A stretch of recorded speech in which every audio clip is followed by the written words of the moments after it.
Brändiloo mõistmine sisuliselt on äärmiselt vajalik. Iga töötav brändilugu, mis täidab oma eesmärki turunduslikult, on ühtlasi suur saavutus ka semiootikas.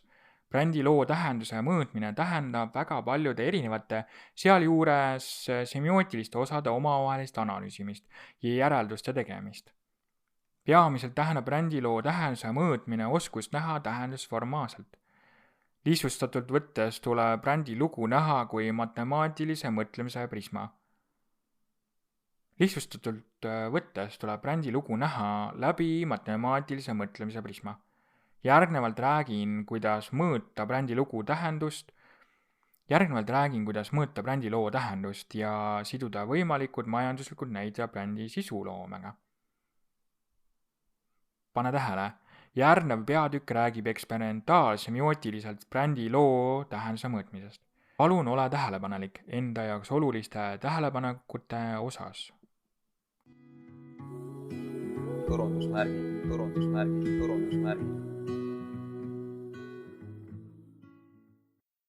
Iga brändiloo tähendus on mõõdetav, uuritav, analüüsitav ja parendatav. Sinu mõõdetav bränd võib olla persooni, firma, toote, teenuse, tööandja bränd. Siinkohal pole oluline, millise brändiga tegelikult on tegu. Iga brändiloo tähendus on mõõdetav, uuritav, analüüsitav ja parendatav. Sinu mõõdetav bränd võib olla persooni, firma, toote, teenuse või hoopis tööandja bränd. Siinkohal pole oluline tegelikult, millise brändiga on tegu. Iga bränd on mõõdetav, sest ajas ja ruumis on teadmine kultuurist üsna stabiilne süsteem mõõtmise aluseks. Kultuur teeb brändi mõõtmise võimalikuks ühest mõõtmise mudelist lähtuvalt. Minu eesmärgiks on rääkida lühidalt, kuidas semiootikast lähtuvalt ilma valimita teada kliendi tarbija nägemust ja sellest tulenevalt käitumist. Juhul, kui sa soovid konkreetse sihtgrupi nägemust ja käitumist teada reaalajas ja vahetult, siis tuleb sul andmeid koguda lähtuvalt valimist ja analüüsida statistiliselt, nagu seda seni on juba tehtud.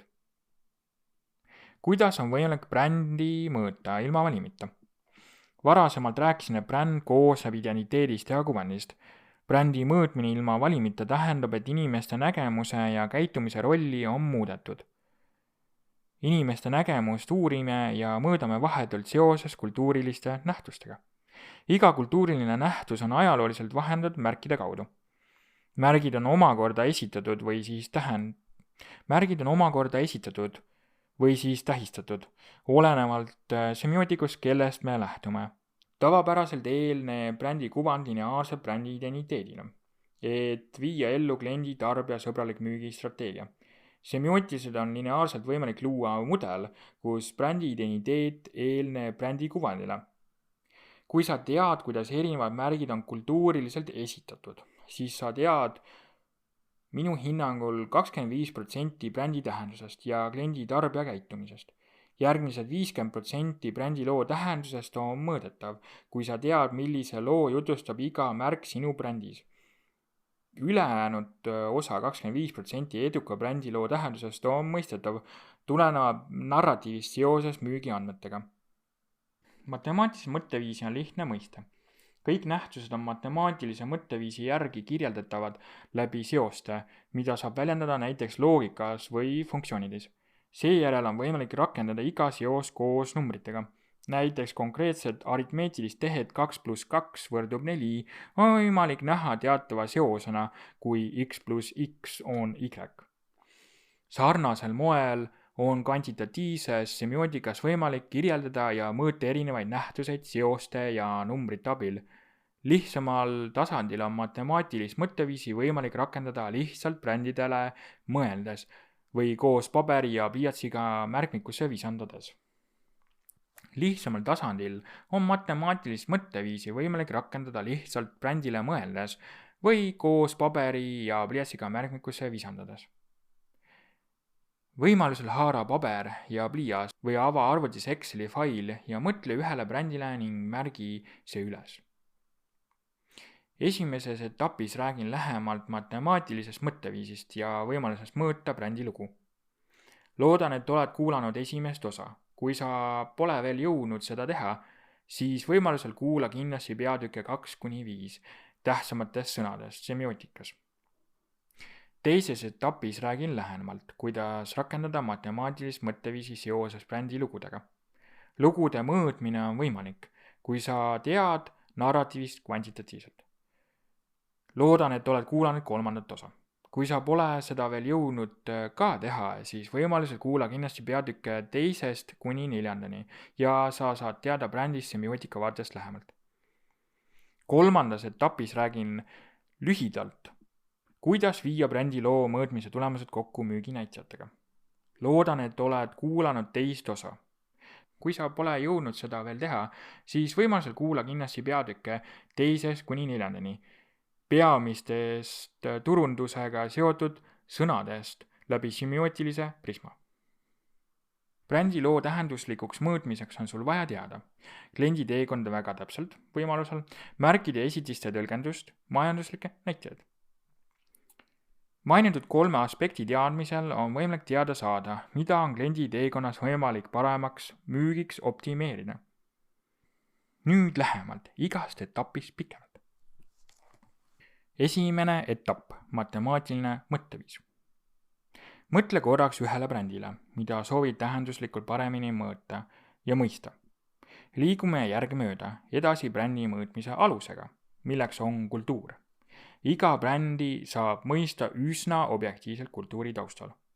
Kultuur on brändi mõõtmise aluseks, mida saab käsitleda kui andmebaasi, millest lähtuvalt sinu brändi tähendust mõista. Mõtle tagasi sinu välja valitud brändile ja millised märgid on sinu jaoks olulised. Järgmisena küsi endalt, millised esitisi või tähistajaid on kasutatud. Võimalusel kirjuta välja märgid, mida on sinu mõeldud brändis kasutatud. Seejärel kirjuta välja nende märkide vaste, ehk kuidas on neid väljendatud. Ideaalsel juhul peaks sul tekkima märkide ja esitiste tähistajate nimekiri, millest rääkisin 4. osa 2. ja 3. peatükis. Kuidas analüüsida ja luua brändilugu? Meie esimeses etapis tuleb sul mõelda ja uurida, kuidas näiteks sinu sihtgrupp mõistab kõiki välja kirjutatud esitisi või siis tähistajaid kindlas geograafilises piirkonnas ja vanusrühmas. Uurimise täpsemaks läbiviimiseks soovitan kasutada interneti otsingumootorit, esmalt akadeemiliste või vajadusel populaarteaduslike artiklite juurde. Peaaegu igal esitisel tähistajal on olemas tähendus ehk enesekirjeldus, kuidas inimesed esitist tähistajad mõistavad. Oma uurimise tulemused on olulised 2. etapis, matemaatilises narratiivis. Teine etapp, matemaatilisest narratiivist. Brändilugu on abstraktne lugu selle looja, kliendi, tarbija jaoks, sest brändilugu sünnib brändi identiteedi ja kuvandi ühisosana. Sisulisel tasandil on brändilugu võimalik mõista kvantitatiivselt. Kvantitatiivselt on brändilugu arvutuslik narratiiv ehk teiste sõnadega mõistetav kui graaf. Brändi narratiivist on võimalik rääkida kui andmeteaduslikust ülesannest. Graaf on graafiteooria põhimõiste ja põhiline uurimisobjekt. Graaf on lihtsamas võtmes erinevate punktide ja nende vaheliste seoste kogum. Graafid on praktikas näiteks maakaardid, kus linn võib olla kujutatud punktina ja linnade vaheline teedevõrk on kujutatud joonena. Graafi puhul on linnad ja teedevõrgustik akadeemilises kõnepruugis nimetatud tippudeks ja servadeks. Siinkohal on õige märkus, et suuremahulised graafid on võrgud ja võrkude uurimine on populaarne suund, näiteks sotsiaalteadustes ühiskondlike suhete uurimisel. Tagasi tulles brändi loo matemaatilise mõtestamise juurde, võime küsida endalt, kuidas kasutada graafe ja võrke brändi loo kaardistamisel. Teiseks, mis kasu on brändi loo sisulisel mõõtmisel? Graafe on võimalik rakendada selleks, et mõtestada brändi lugu identiteedi ja kuvandi perspektiivist lähtuvalt ning selle järel andmeid omavahel võrrelda. Teisalt on brändi lugu võimalik mõista brändi identiteedi kaudu seoses majanduslike näitajatega, mis vähendab kuvandi uuringute tegemise vajadust. Tegemist on sisuliselt semiootilise majandusliku mudeliga, mis lihtsamas võtmes ei vaja enamat kui paberit ja pliiatsit. Kui sa plaanid suuremahulist või professionaalsel viisil leida brändiloo tähendusgraafide abil, siis palun kasuta mõnda võrgustiku simulatsiooniprogrammi, näiteks Netlog. Graafide põhjal on võimalik leida majanduslikult parim brändi lugu brändi identiteedi kaudu. See tähendab, et uurida tuleb kliendi teekonda erinevate toodete ja teenuste kokkupoolte punktide valguses. Kliendi teekond algab enne poodi astumist ja lõpeb palju hiljem, kui poest väljutakse. Ideaalsel juhul koosneb kliendi teekonna andmetest ja metaandmetest kõige kohta, millega klient seoses toodete ja teenustega kokku puutub.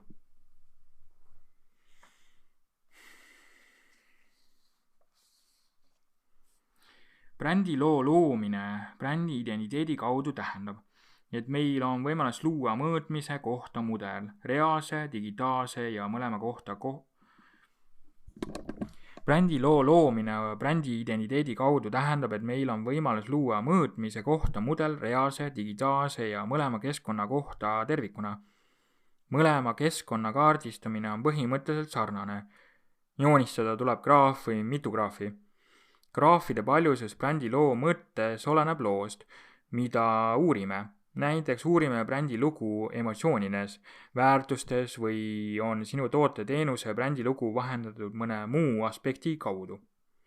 Oletame, et sinu toote ja teenuse brändi lugu on mõistetud emotsioonides. Sageli soovitakse turunduses teada kliendi kogemuse hindamiseks seda, kuidas klient toote ja teenusega seonduvat hindab. Brändiloo kirjeldamiseks on vaja juba kogutud info narratiiviteooria valguses ümber mõtestada või täiendada lisainfoga. Brändiloo narratiivis on emotsioonid kui raamatusari ja iga emotsioon eraldi kui üksikud raamatud sarjast.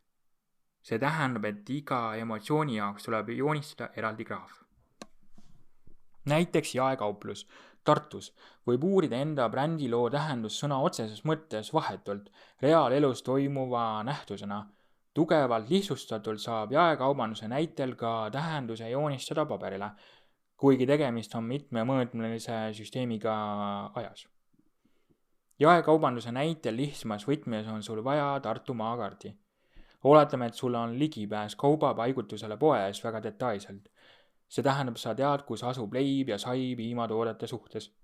Järgnevalt märgid Tartu kaardile kõik asukohad, kus on viide poele, näiteks reklaamida poe enda asukoht. Seejärel joonistad, kuidas liigub sinu tüüpiline sihtgrupp töö juurest või kodust poodi ja seejärel poes, et leida konkreetne toode või teenus. Kliendi teekonna kaardile on vaja nüüd lisada info emotsioonide kohta, milles loo tähendus mõõdetakse. Näiteks mõõdad sa kõike 8 põhiemotsioonis. Iga kord, kui sihtgrupp puutub kokku viitega poele konkreetse toote teenuse kontekstis oma kliendi teekonnal, siis lisad viite juurde kirjelduse emotsiooni kohta. Analüüsi lihtsustamiseks kujutle, et klient tunneb ennast näiteks rõõmsalt poodi minnes ja tulles ning kuidas tema võib tõlgendada reklaami rõõmu kontekstis. Näiteks 10% rõõmus, et liigub piima ostma. Jätka ühe emotsiooniga kuni välja joonistatud kliendi teekonna lõpuni. See omakorda tähendab, et 8 emotsiooni raames tekib ühe kliendi teekonna kohta. See omakorda tähendab, et 8 emotsiooni raames tekib ühe kliendi teekonna kohta 8 selget narratiivijoont. Iga narratiivijoon koos lisainfoga emotsioonide kohta tuleb kanda sobivasse narratiivi kirjeldavasse graafikusse. Narratiivi graafik on matemaatilises mõttes koordinaatteljestiku X ja Y telg, mis ristuvad 0 punktis. X telg on lineaarne loo kulgemise aeg ehk kliendi teekonna algusest lõpuni kulgemine ühe korra. X teljele tuleb lisaks märkida sündmuse toimumise järjekorras, milleks on viited poele, toote ja teenuse kontekstis. See tähendab, et poes on vaja jälgida toodet ja teenust, esitiste kulgemist emotsioonides. Y-telg on eelneva näite järgi skaala emotsioonide intensiivsuse kohta. Jaepoe näites muutuvad 8 joont ehk emotsiooni narratiiviks, mis moodustavad ühe kliendi teekonna, mis käitub kui brändilugu. Brändiloo vaatest on emotsiooni narratiivid kui faabulad, mis moodustavad ühe tervikliku süžee. Tegemist on merioloogilise süsteemiga ehk süsteemiga, mille põhiküsimus on kirjeldada, kuidas süsteemi osad tervikuga suhestuvad. See tähendab, et kliendi teekond ükskõik millise emotsiooni vaatest on alati terviklik nähtus. Lepime siinkohal kokku, et tervikut tähistame number 1. Jaepoe kliendi teekond on vaadeldud 8 eri emotsioonis, mis tähendab, et üks emotsioon moodustab emotsioonide kirjeldavas loos vaid 1/8 ehk 12,5%. Ehkki iga emotsioon moodustab kliendi tõlgendusviisis küll väiksem osa, on iga emotsiooni iseseisvalt mõistmine ja mõtestamine oluline. Näiteks, kui jaepoe kliendi teekond piimaostuni koosneb 10 viitest poele, kuhu klient meie näites liigub, siis on meil 10 sündmusega lugu, ehk üks lugu koosneb 10 sündmusest. Iga sündmus on kirjeldatud 8 erineval viisil ehk 8 emotsioonis. Iga sündmus on brändiloos erineva tähtsusega. Kliendi teekonnal on nagu raamatu lugeja. Iga raamatu kohta on lugejal olemas mingi eelteadmine, näiteks Sandri kohta. Teisalt puudub lugejal teadmine raamatu sisust. Seega on lugeja eelteadmine ja sisuline teadmine raamatust vastandlikud. Lugemisel väheneb lugeja eelteadmine ja suureneb sisuline teadmine raamatu suhtes. See tähendab, et eelteadmine näiteks 10 sündmusest on meie näites toodud raamatu osas algul täielik. Langeb aga lõpuks 10-ndikuni või täiesti nulli, lähtuvalt sellest, kas teos on osa sarjast või mitte. Brändilugu on üldjuhul teos, millel on teadmata arv ehk n-arv sündmuseid, sest erinevad reklaamlood on seotud muutumatu brändilooga. Brändilugu on eriline, sest lugu jääb samaks, kuigi sündmuseid tuleb üha juurde. Brändiloost on kliendil eelteadmine brändi sünnist alates alati suurem kui sisuline teadmine brändi realiseeritud loost, sest brändilugu esitatakse uuesti ja uuesti erineval viisil. See omakorda tähendab, et jaepoe üks võimalik kliendi teekond on brändiloo seisukohast sama väärtuslik juhul, kui uurida kliendi teekonda iga paari aasta jooksul. See tähendab, et jaepoe näitel on sul brändiloo kirjeldamiseks vaja võrrelda esimest ja viimast sündmust. Lihtsustatuna on kliendi teekonna määratlemine nagu raamatužanri määratlemine, mis võib algada rõõmsalt ja lõppeda kurvalt, dramaatiliselt. Iga emotsiooni eraldi mõtestamine on monotoonne ja räägib vaid ühe aspekti kohta terviklikust loost. Näiteks ühe emotsiooni raames, kui olen poodi minnes ülirõõmus ja väljudes lihtsalt rõõmus, siis räägib lugu pettumusest. Paraku ei ütle ühe emotsiooni lugu midagi vajalike muutuste kohta siis, kui mõõdan mitut emotsiooni. Selleks, et teada, mida on vaja muuta kliendi teekonnal sisuliselt, tuleb uurida erinevate märkide ja täpsemalt esitiste narratiivset käitumist ning võrrelda andmeid omavahel. Näiteks, kas piimaostja ja tehnikaostja tõlgendavad jaekaubanduses toimuvat samamoodi või erinevalt. 3. etapp. Head ja halva brändid müügis. Head ja halva brändid müügis. Müügis on sul hea ja halva brändi loo teada saamiseks vajalik teada majanduslikke andmeid mingi müügiperioodi kohta. Brändilugu, mis on matemaatilises mõttes igati positiivne, ei pruugi tähendada edukat müüki ja vastupidi. Müügis edukas brändilugu võib sihtgrupis tulenevalt olla väga erinev loominguline saavutus. See omakorda tähendab, et müügis edukas brändilugu võib olla arusaamatu väljaspool sihtgruppi, kelle jaoks on näiteks reklaamlood tehtud. Märkide ja esitiste teadlikul kasutamisel on võimalus kliente paremini suunata, kui puhtalt kõhutunde pealt eeldades.